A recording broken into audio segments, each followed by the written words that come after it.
नमस्कार दोस्तों, target with PS Parihar channel में आपका स्वागत है। आज की इस वीडियो में हम लोग बात करने वाले हैं सबसे पहले प्राथमिक शिक्षक भर्ती विज्ञापन की, उसके बाद में एडेड जूनियर हाई स्कूल भर्ती की, इसके बाद में फिर हम लोग बात करेंगे उत्तर प्रदेश अधीनस्थ सेवा चयन आयोग की और लास्ट में हम लोग बात करने वाले हैं सीटेट नोटिफिकेशन की। तो वीडियो को जल्दी से लाइक कर दें, शेयर कर दें और जिन छात्रों ने चैनल को अभी भी सब्सक्राइब ना किया हो तो जल्दी से सब्सक्राइब कर लें ताकि आप लोगों को भी इसी प्रकार की ऑथेंटिक अपडेट सबसे पहले मिलती है। आगे बढ़ने से पहले एक सूचना उन विद्यार्थियों के लिए जो विद्यार्थी सीटी ईटी की तैयारी कर रहे हैं, वे सभी अभ्यर्थी चक्षु प्रकाशन की इस बेस्ट बुक को ले सकते हैं, जिसे आप लोग यहाँ पर देख रहे हैं। इस पुस्तक में 3000 से ज़्यादा चैप्टर वाइज प्रश्न दिए हैं और उनकी पूरी की पूरी व्याख्या दी गई है। 4 सॉल्व पेपर भी आपको इसमें मिल जाएंगे। सभी कापी किताबों की दुकानों में चक्षु प्रकाशन की ये पुस्तकें आपको मिल जाएंगी और अगर आप लोग ऑनलाइन मंगवाना चाहते हैं तो उसकी लिंक मैंने डिस्क्रिप्शन बॉक्स में दे दी है। इन पुस्तकों की खासियत है कि सीबीएसई ने जो हाल ही में बदलाव किए हैं उसी प्रकार से वो जो क्वेश्चन वो ज़्यादा रखे गए हैं, खासतौर से एनालिटिकल क्वेश्चन, विश्लेषणात्मक क्वेश्चन जो है उनको ज़्यादा रखा गया है।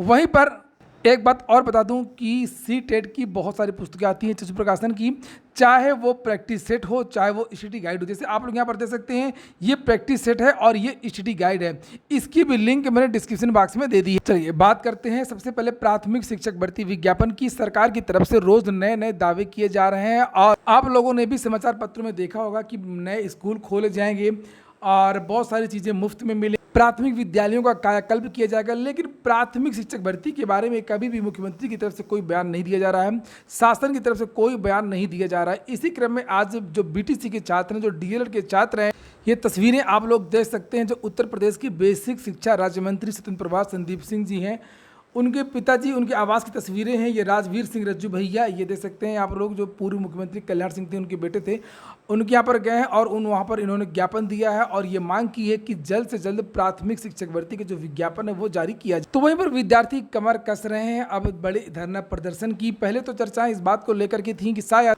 6800 शिक्षक भर्ती कंप्लीट हो जाएगी तो उसके बाद में शायद जो शेष पदों पर जो भर्ती है 24,000 जो पद 68,500 के उन पर नहीं भर्ती होगी। लेकिन यहाँ पर आप लोग देख सकते हैं कि 6800 का जो मामला है वो अब और ज़्यादा उलझ गया है। जो सरकार ने सूची जारी किया था उसको विवादित कहा जा रहा है और ये कहा गया है कि ओबीसी, एससी और एसटी, यहाँ पर महिला और दिव्यांग कोटे में ओबीसी, एससी और एसटी का चयन कर लिया गया है। तो कुल मिलाकर के 6800 शिक्षक भर्ती में अभी और अधिक देरी लग सकती है, इसलिए सरकार को जो शेष रिक्त पद हैं उस पर ध्यान देना चाहिए और सुप्रीम कोर्ट में जो हलफनामा लगाया था 51,000 का, कम से कम 51,000 पदों पर नई शिक्षक भर्ती का जो विज्ञापन है वो जारी करना चाहिए। और यकीन मानिए जिस तरीके से केंद्र सरकार में कल ही बताया गया है कि लगभग 9.5 लाख पद रिक्त हैं विभिन्न विभागों में, उसी तरीके से उत्तर प्रदेश में बेसिक शिक्षा विभाग में कम से कम परिषदीय विद्यालयों में 1.5 लाख पद रिक्त हैं। इसके लिए अब विद्यार्थियों को एकजुट होना होगा, विद्यार्थियों को अपनी मांग रखनी हो, तभी कुछ हो पाएगा। और वहीं पर अगर हम लोग एडेड जूनियर हाई स्कूल भर्ती की बात करें तो आज मेरी वार्ता हुई सूत्रों से मुझे जानकारी मिली है कि एडेड जूनियर हाई स्कूल भर्ती का जो रिवाइज्ड रिजल्ट आना है उसमें अभी और देरी लगेगी। लगभग 15 अगस्त से 20 अगस्त के आसपास हो सकता है कि काम कंप्लीट हो जाए और रिजल्ट रिवाइज जारी किया जाए। एडेड जूनियर हाई स्कूल भर्ती भी विवादों में आ गई थी, कुछ विद्यार्थियों ने आपत्ति दर्ज करवाई थी, उनके नंबर कम थे, कमेटी बनाई गई, कमेटी ने पाया कि हाँ वास्तव में गड़बड़ी हुई है, इसलिए इन विद्यार्थियों को भी थोड़ा सा इंतजार करना होगा। इसके बाद में अगली सूचना है सीटेट 2022 नोटिफिकेशन की। रोज के समाचार पत्रों के माध्यम से ये जानकारी दी जाती है कि सीटेट का जो नोटिफिकेशन है वो आज जारी होगा, लेकिन आज जारी होना मुश्किल है, इसी महीने ज़रूर जारी हो जाएगा। चूँकि एक नोटिस के द्वारा ये बताया गया है कि इसकी जो परीक्षा है वो दिसंबर में होनी है। अगर दिसंबर में परीक्षा होनी है तो जुलाई के लास्ट में या जुलाई के महीने में ही इनको विज्ञापन जारी करना होगा। क्योंकि लगभग 1 महीने विज्ञापन चलेगा तो इस तरीके से अगस्त खत्म हो जाएगा और उसके बाद परीक्षा की तैयारियां करनी होंगी और परीक्षा भी कम से कम 1 महीने चलेंगी, क्योंकि ऑनलाइन परीक्षाएं होती हैं। और सीबीएसई ने यानी कि सीटेट ने एक जो शॉर्ट नोटिस जारी किया तो इसका मतलब ये है कि 15 दिन के अंदर अंदर जो विज्ञापन, विस्तृत विज्ञापन वो जरूर जारी होगा। फिलहाल आज फिर से जिस तरीके से कल समाचार पत्रों के माध्यम से जानकारी दी गई थी उसी तरीके से आज के समाचार पत्रों के माध्यम से भी जानकारी दी गई है कि इसका विज्ञापन आज ही जारी हो सकता है। ये देख सकते हैं आप लोग, दैनिक जागरण है और दैनिक जागरण में कल भी सूचना निकली हुई थी और आज भी यहाँ पर लिखा कि CBSE CTET 2022 registration expected to begin today, यानी कि आज ही इसका जो विज्ञापन जारी हो सकता है और आज से ही सीटेट के जो आवेदन है वो शुरू हो सकते हैं। तो देखते हैं क्या होता है। और आने वाली परीक्षाएं हो सकता है कि नई शिक्षा नीति के आधार पर हों, जिसमें सीटेट या टीईटी के नंबर जोड़े जाएँ, इसलिए आप लोग तैयारी करना अभी से शुरू करते हैं। सीटेट अब कठिन हो गया है, पहले की तरह नहीं रहा। पिछली बार जो परीक्षा हुई थी उसमें काफ़ी विद्यार्थी फेल हुए थे और ख़ास तौर से ऐसे विद्यार्थी जो हर बार पास होते थे वो भी पिछली बार फेल हो गए थे। पेपर का जो स्तर है वो थोड़ा सा बढ़ गया है। अब हम लोग बात करने वाले हैं उत्तर प्रदेश अधीनस्थ सेवा चयन आयोग की, यानी कि UPSSC एडमिट कार्ड की। UPSSC का जो एडमिट कार्ड है वो या तो 23 तारीख की शाम को जारी हो जाएगा या तो फिर आपको 25 तारीख को जारी होगा।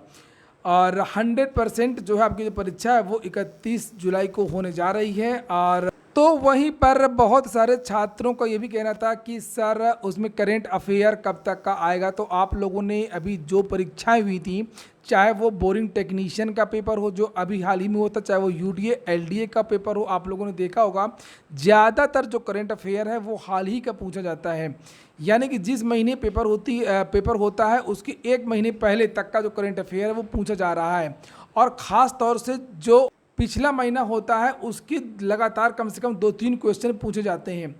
इस महीने जो भी परीक्षाएं हुई हैं जुलाई के महीने में, तो उसमें जून के महीने का करंट अफेयर काफ़ी पूछा गया है। ग्राम समाज के साथ साथ में जो आप मैथ वगैरह है, जिनकी अच्छी है मैथ, वो उसको भी जल्दी से रिवाइज कर सकते हैं। एक बात और कहूँगा कि इस बीच में बहुत सारे परिणाम भी जारी हुए हैं, खासतौर से जैसे जूनियर असिस्टेंट 2016 कंप्लीट हो चुका है। उत्तर प्रदेश लोक सेवा आयोग से बहुत सारे परिणाम जारी हुए हैं, खासतौर से असिस्टेंट प्रोफेसर इत्यादि। इस तरीके के जो बहुत सारे छात्र हैं जिनका पिछले साल चयन हुआ, वे सभी अभ्यर्थी लेखपाल भर्ती में इसलिए न बैठे कि वो केवल दिखाना चाहते हो कि हमारा इस परीक्षा में भी चयन हो चुका है। कहने का मतलब ये कि सीट बर्बाद ना करें। वहीं पर UPSSC PET आवेदन बहुत सारे विद्यार्थी, जैसे मैंने सुबह की वीडियो में आप लोगों से बताया था कि बहुत सारे विद्यार्थी ऐसे हैं जिन्होंने अभी तक आवेदन नहीं किया। UPSSC PET की जो लास्ट डेट है वो बढ़ाई नहीं जाएगी, बिल्कुल ये तय हो चुका है। जो विद्यार्थी पहले ही UPSSC की किसी भर्ती में भाग ले चुके हैं तो उनको आवेदन करने में मुश्किल से 5 मिनट लगता है।